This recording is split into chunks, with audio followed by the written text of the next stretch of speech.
Did he do it? And 2 for the price of 1. On this episode of Simply Necessary Conversations.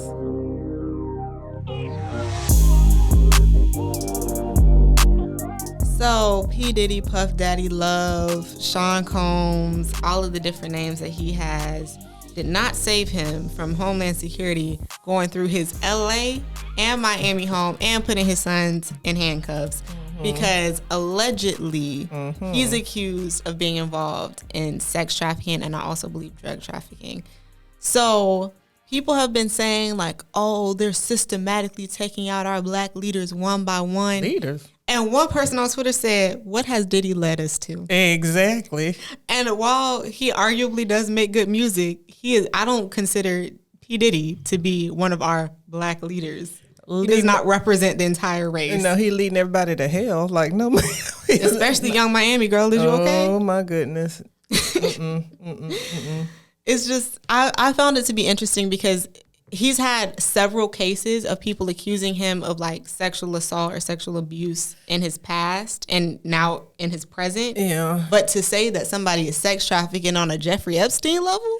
And see, I don't even know the whole story. Like I just know they raided his house and I knew all the different accusations that have been made. But too many people in a somewhat credible way. So at this point, I shouldn't say I don't think it's a question because I wasn't there. And unless you're there, you don't know.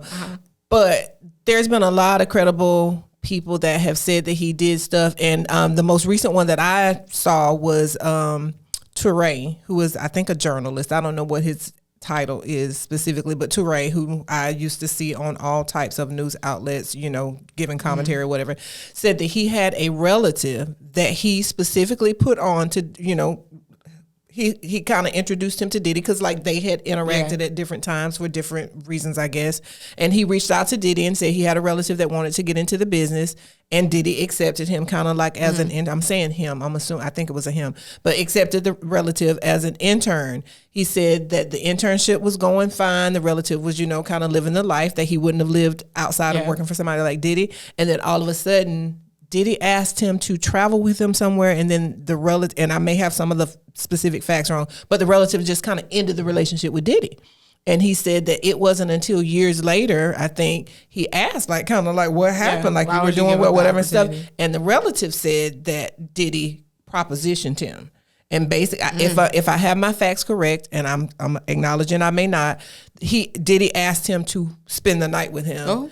And the relative at that point ended the business relationship altogether. Now, Touré is not a fool. And Touré has like I said, a kind of a background in dealing with artists and journalism. Like he's a professional based on what I've seen.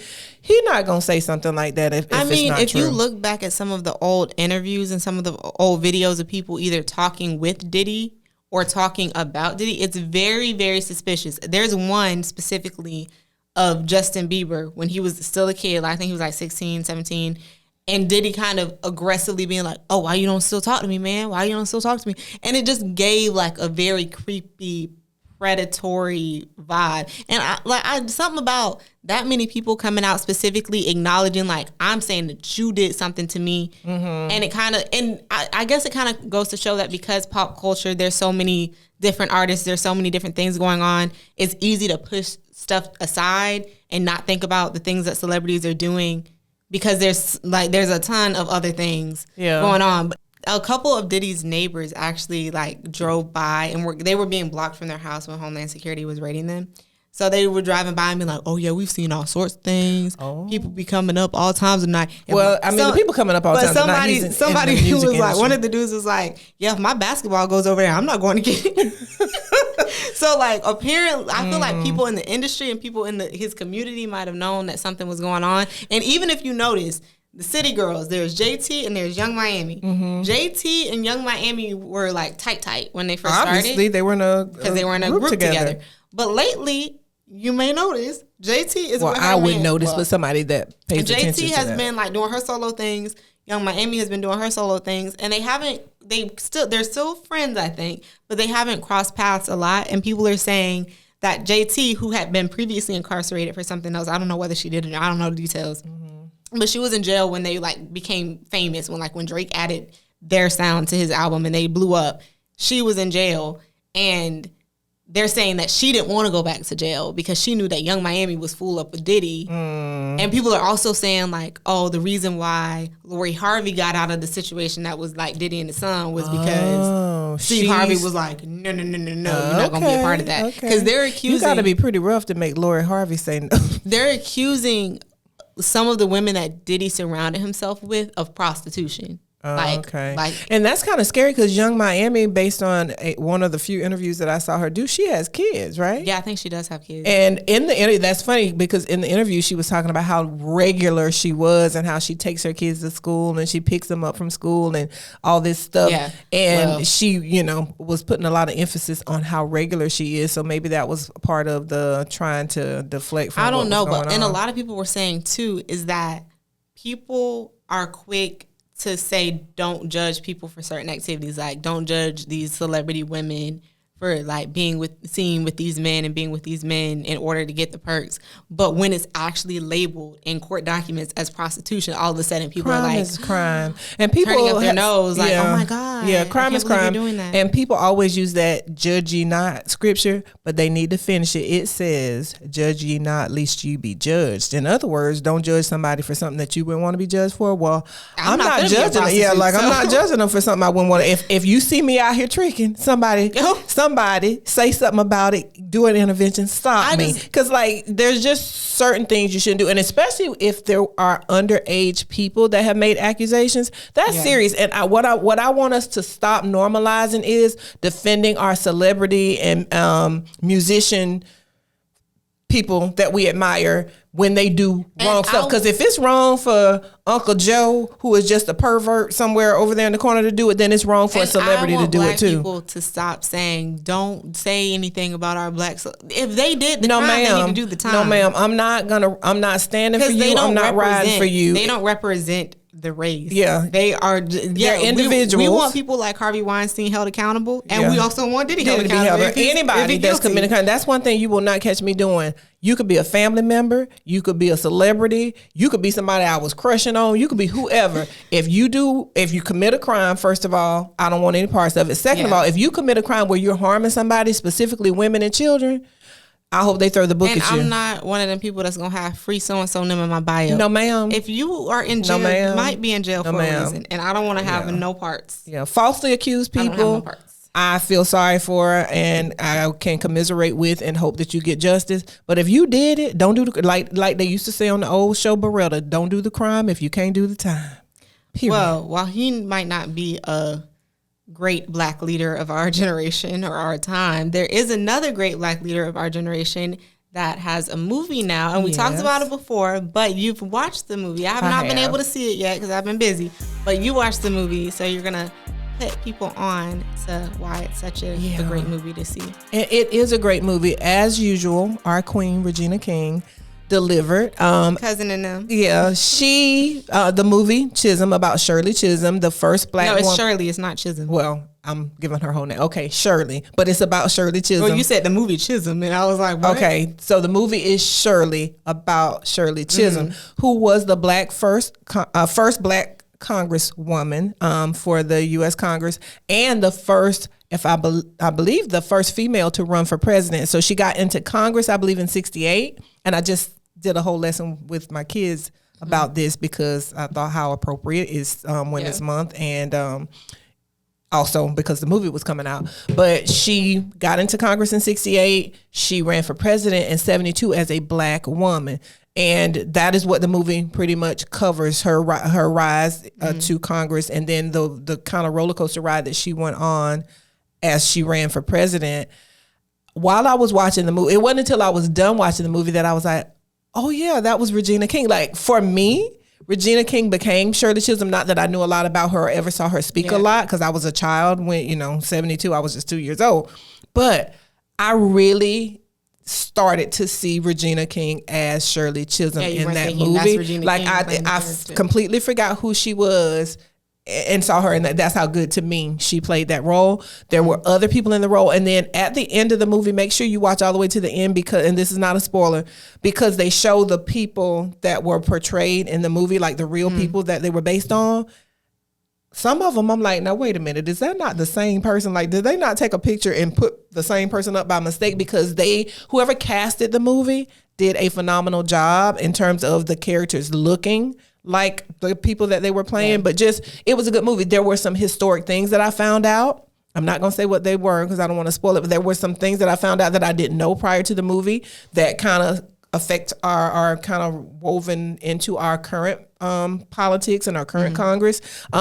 Years ago, every year, Disney would show this movie called The Color of Friendship about a South African girl that became friends with, came to do almost like a student exchange with a young black girl during apartheid. She did not know, as a white South African, that she was coming to the home of a black congressman. She just assumed, because of the apartheid in South Africa, that she was coming to stay with a white family. She got to the United States and found out that it was a black family, and the story kind of unfolds from there. But Disney would play it every year during Black History Month. It's called The Color of Friendship. Check it out. It's a good movie for young kids to watch, to learn about apartheid and learn about history or whatever. But that congressman, Congressman Dillums, I can't remember how you say his name. He plays a role, like he is mentioned in this movie. So I kind of, as someone that has seen both movies, actor or the actual congressman who that Color of Friendship movie was based on. That was a true story? That was based on a true story. Oh, I didn't know that. He was a real congressman, and he comes up in this movie because he was one of the first black congressmen. And so he kind of becomes I won't say a major part of this movie, but he has an interesting part in this movie. And I will just say that if you haven't seen that movie, you'll see him a little bit different when you watch the Shirley movie. But yeah, so like I was like, it's just interesting that she was in Congress during a time when your mom was going to a segregated school, and during a time when women couldn't even get a credit card without a male signing for them. Being in Congress as a black woman in 1968 is very crazy. Yeah. So, and I, in kind of sharing her story with my kids, I found out that her father was. Okay, stop saying your kids, first of all. Okay. You only have students one child that I interact with. Thank you. Anyway, I kind of found out that her father was Guyanese, I guess that's how you say it, and that her mother was from Barbados. Oh, so I did not know. Caribbean. Yeah, I didn't know she was Caribbean. Like I just, because they group all of us brown people into the same category. She was black, but she was also Caribbean, and which meant that Regina King had to affect a slight Caribbean accent. And I think she did it without overdoing it. Sometimes when somebody doesn't have an accent and they have to play a role where they have to have one, they overdo it. She didn't overdo it. It was subtle, just the same way that it would be if a real Caribbean person were speaking and you notice that they have a slight accent.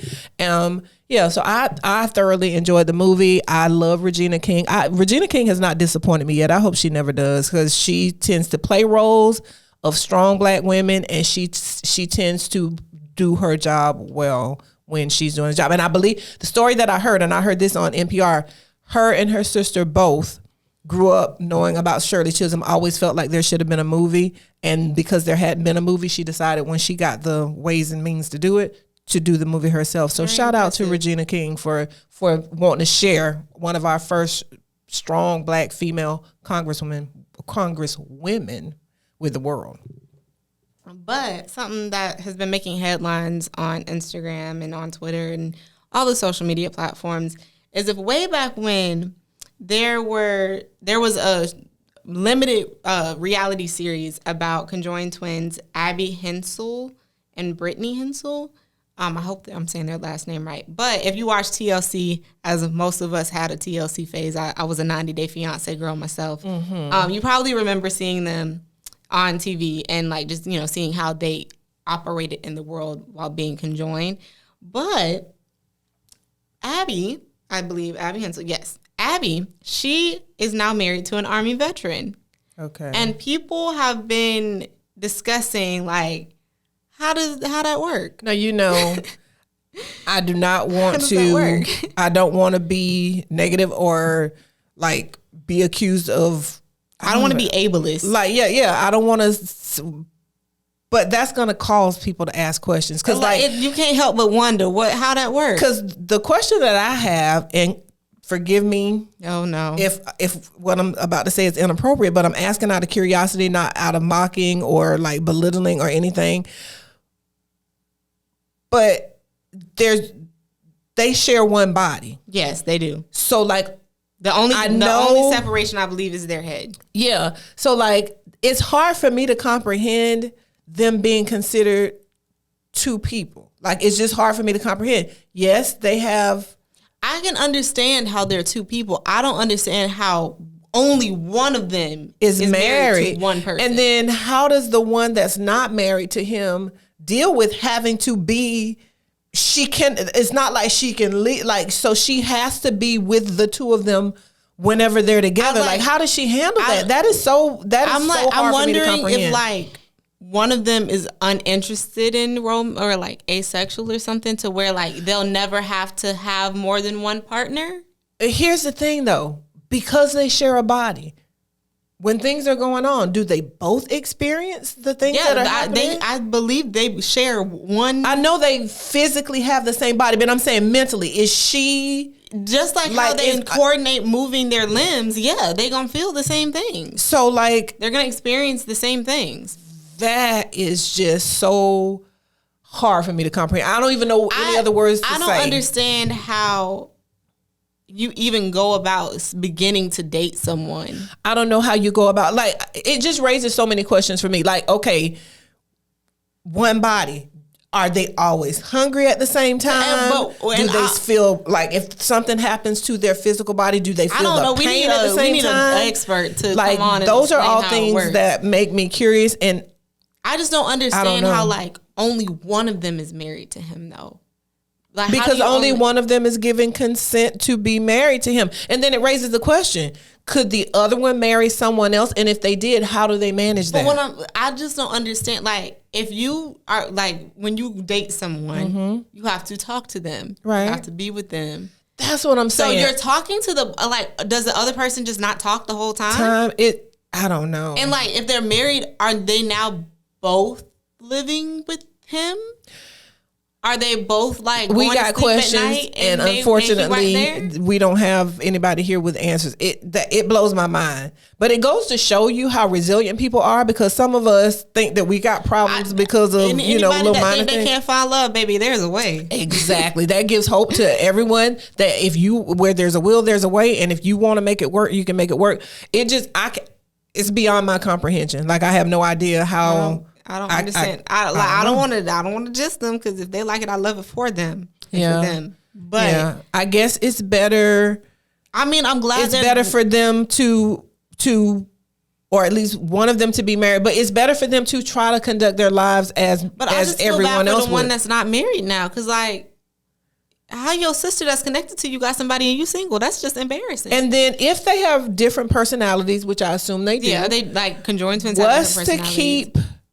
I mean, because we've talked about this before with, non-conjoined people and family members. What's to keep her sister from having feelings for her husband, because they're literally sharing a body? At that point, I just feel like it would make it easy, honestly. I guess. Because like, I feel like if the proximity effect would have to come into you are gonna be with that person 24/7. So like, it just raises so many questions. If you and her are angry with it, can you even get angry with each other and be like, I think I heard from one of the other famous conjoined twins. I forget their names, but I think they're the same age as me, or maybe like a year or two older than me. I think they said they do get mad at each other, but like there ain't nothing they can do. Like, about what it. do you do? Like, what do you do? These inquiring minds might want to know, but there is no way for us. I want to do an interview and just be like, how does this work? Like, not to be in y'all's business. No, that's an interview that I would not want to participate in, because I feel like that's too invasive, and they probably already get so many questions and so much curiosity and so many looky-loos that I feel like I say just leave them alone. I mean, they put their lives in the public eye by having a series. Yeah, but I say leave them alone. I say whatever information they want to share, let them share. Alone, but if I met them in real life, I would just be like, okay, no tea, no shade. But like, I have questions. I guess that's your journalistic instinct or whatever and stuff. But as your mom, I'm gonna tell you, mind your business. Leave them alone. How does it work? Just like everything, how does everything work? Like, please explain. Are you gonna write a memoir? Because I'll read it. Like, I don't know. I just can't. I can't even I don't know. Well, I wish them success and happiness, and congratulations to the newlyweds. Yeah. But seriously, absolutely no shade or ill will. I'm genuinely curious because I will never know how that feels. Well, unless they decide to share, I say everybody should mind their own business. If you would like to come on the podcast, let us know. And obviously, we'll be happy to interview. we would welcome that. I will conduct a very respectful interview and curb my curiosity. I will. Okay. I will. I promise. All right. But my question is there a dress code when you're with your kids? Because for this Ask a Gemini, I'm going to ask you. Odell Beckham Jr. went out on what he referred to as a date night with my dudes. And they went to a Drake concert. So, Drake concert, you got to be dressed to the nines. Us black people got to be, dipped and buttered up or whatever. So he went out with his mom, and she had on a very revealing outfit to the point where she had on like a sheer top and her nips were there for everybody to see. Damn. Like boobies out. And even the pictures, like, look, just for reference. Even the pictures are very like kind of how you would take a picture with your girl, So do you think that specifically with mother-son relationships, there's a way that you have to conduct yourself or dress when you go out with them? Okay, so first, I'm going to need you to, because I think I know, I think you've told me before, the whole Ma Dukes reference. What is that about? Ma Dukes is just another way of saying, like, mom. Okay. I think there's a dress code, period, for any situation, but also specifically for if you're around your kids, especially if you have younger kids. In this case, he's an adult. Yeah, he's a grown man. He's a grown man, so like Dating some of the restrictions that I would like to impose do not apply in this situation because he's a grown man. I personally feel that the shirt, blouse, whatever she was wearing would be inappropriate under any circumstances unless those little hearts that they have covering her. No. If those hearts were not there, there is, for me, no time that I'm going to go out where you can see through my blouse and I have nothing on up under it. So that's first. You're going out with your son. I'm really surprised, unless they have a special kind of relationship, that her son didn't say, Mom, you can't wear that to go out with me. Because I would think most guys would be uncomfortable with their mom flashing everybody that way. So I'm going to say, yes, there is a dress code. There are certain things that I will wear when you and I are just hanging out in my private life that I would never wear to church or to work, or even if I were going to meet your friends under certain circumstances or people that don't know me. Now, I'm not going to dress like a nun because I'm not a nun. Yeah. I'm not going to hide my light under a bushel to make other people comfortable because I don't owe you that. But there's certain things that are appropriate for certain situations, certain outfits that are okay for one situation, but not okay for another. For the podcast, a lot of times we do pictures after whatever and stuff. So, we wear a cute outfit. Most of the stuff you see me wear for the podcast, I would never wear to work because that would not be appropriate. If I'm coming to do something where I know your friends are going to be around, especially if it's male friends, like just assuming there are certain things I would not wear. Yeah. I just feel like it's funny to me that he, as a guy, knowing how guys think, knowing how guys perceive women, it's almost like would not have said something to her. His homeboys to be like, "Oh, your mama." Fine. Okay, and that's fine. That's fine for him. No, it's fine for him to want the guys to know, oh, my mom still looks good for her age or whatever, but not to the point that they're lusting after his mom. I personally find it weird when mothers or fathers call their outing with their kids date night. I don't like that. I've never liked that. Because of, not saying that everybody that does that is committing incest. I'm not saying that. Because if I'm not mistaken, I just saw Russell Wilson taking him and Sierra's daughter out on a daddy-daughter date. And it was something that I guess is annual that her school does or that whatever. Okay. I have never liked that whole concept of daddy-daughter date, mother-son date. Like, don't use the word date. You are not that now. And I know that there's people that have taught in the past, dads are the first person to date their daughters to show them how other men should treat them. I understand that concept, but don't call it a date. For me, do not call it a date. You can tell when somebody has an unhealthy relationship with their parent to where it's like, y'all not incestuous, but like y'all be walking that line. It's a little bit too much. Y'all be tight roping on that line. It's a little bit too much. And sometimes people pretend like they don't see what they're seeing. I'm going to give you a scenario. And this was years ago. And this person probably will never see this podcast because I'm probably not on their radar. But years ago, and I'm not going to say the name, but this is facts. So I'm not saying anything that can get us sued because this is facts. Years ago, I had a roommate who had a stepfather. And I always felt like the stepfather was a little bit too affectionate towards her roommate, not in a sexual way necessarily, but he was not her biological father. And I understand that if you're a good step parent, you embrace the child. They become okay, fine. I understand that concept. But one time we were in our room, in our little apartment, and she was talking about how her back was hurting, and she would say that he would always like massage her back. Wait, hold on. He would give her massages when her back would hurt. That was bad enough because I'm like, nah, I wouldn't even feel comfortable with my own biological father giving me a massage. It's just too touchy. But especially a back she massage. proceeded to go take a shower, put on her night clothes, which consisted of her panties and a t-shirt, which all of us girls have done. Like we've all slept in panties and a t-shirt. Yeah. And then lay down on the floor for him to massage her. I'm like, wait a minute, Mom. Like, Mom, are you seeing this? Because I'm seeing this. And to me, that is highly inappropriate. She was in her drawers? She was in her panties and a t-shirt. And I'm thinking to myself, now, you know what? Y'all can act crazy if y'all want to. And she was like college age, correct? College. We were junior seniors in college.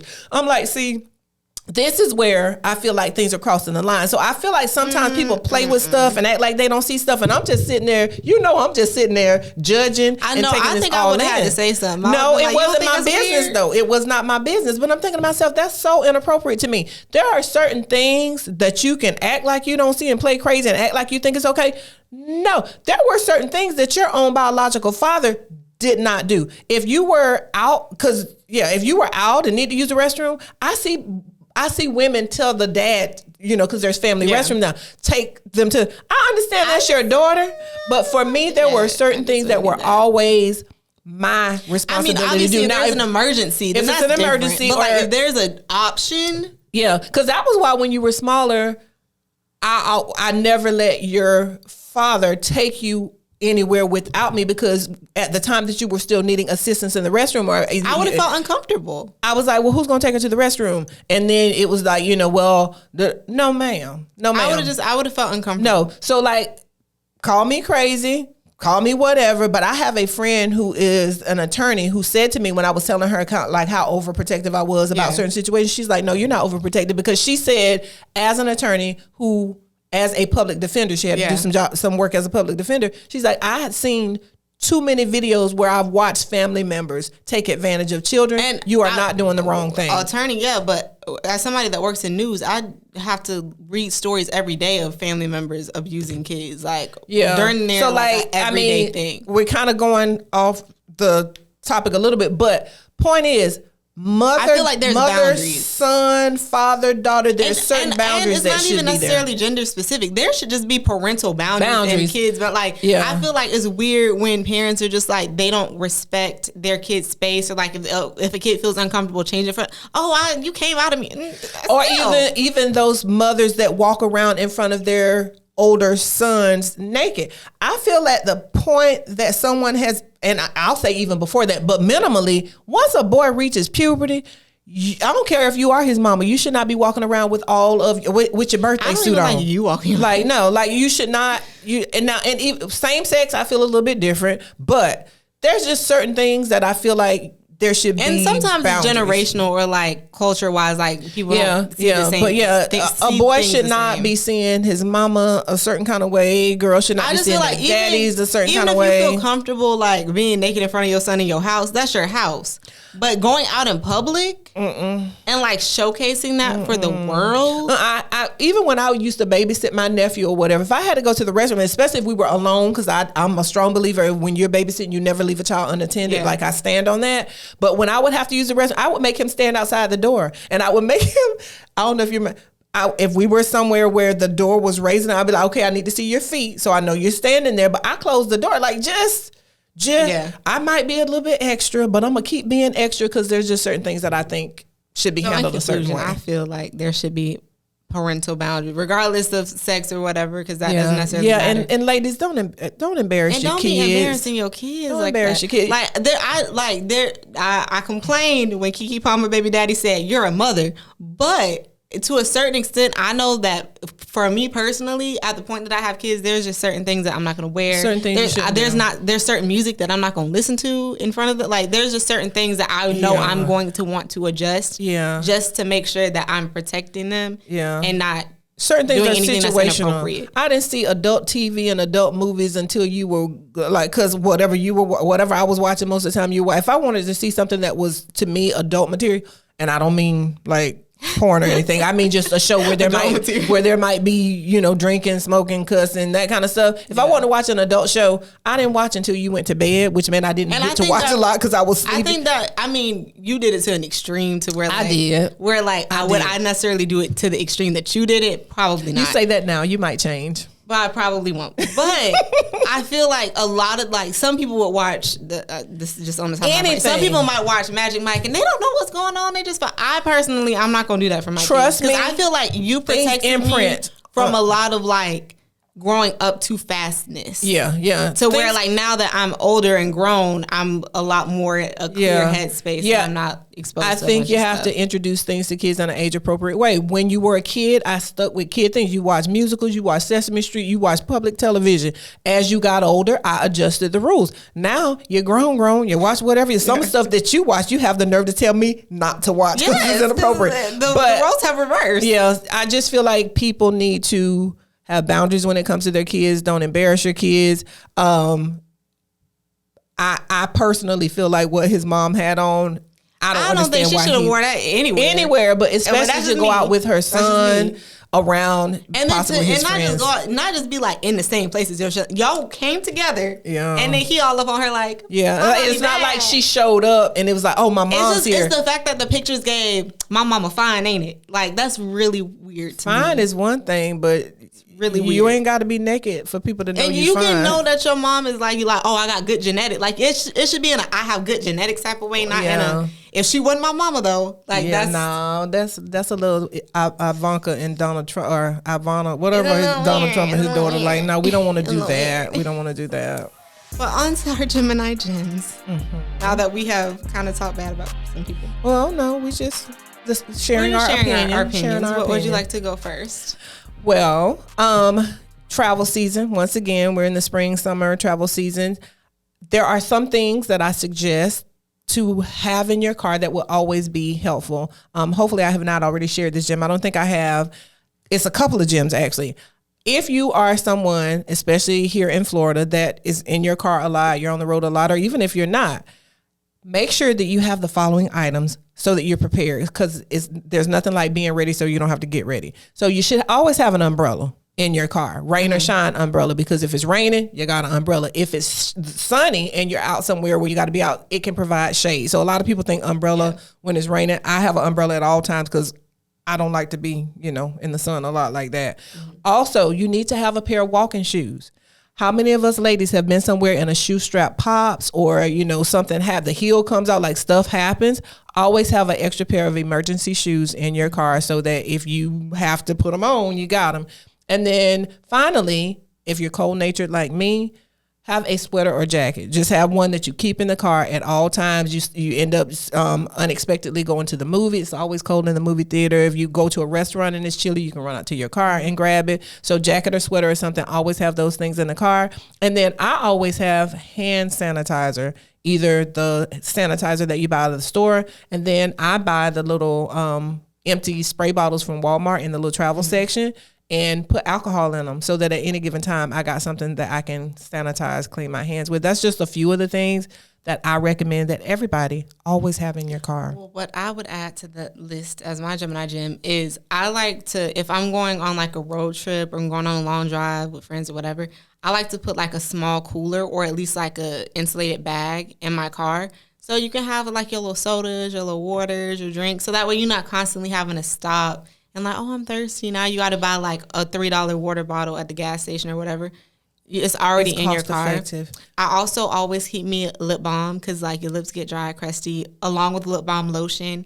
because you don't want to be ashy. And I like to keep scented lotions in my car, so that way I don't have to like reapply perfume. I can just like, you know, put a little lotion on, not be ashy, and also smell really good. And then finally, I like to have either a lot of napkins or wipes, which I need to up my wipes in my own car. But I like to have like either like the Clorox wipes or just like the baby wipes or whatever, because you never know when you might spill something. Wet ones or something. Or because like sometimes the napkin just is not cutting it. Yeah. And you on the road and you don't have to stop and like go to a bathroom, wash your hands, whatever.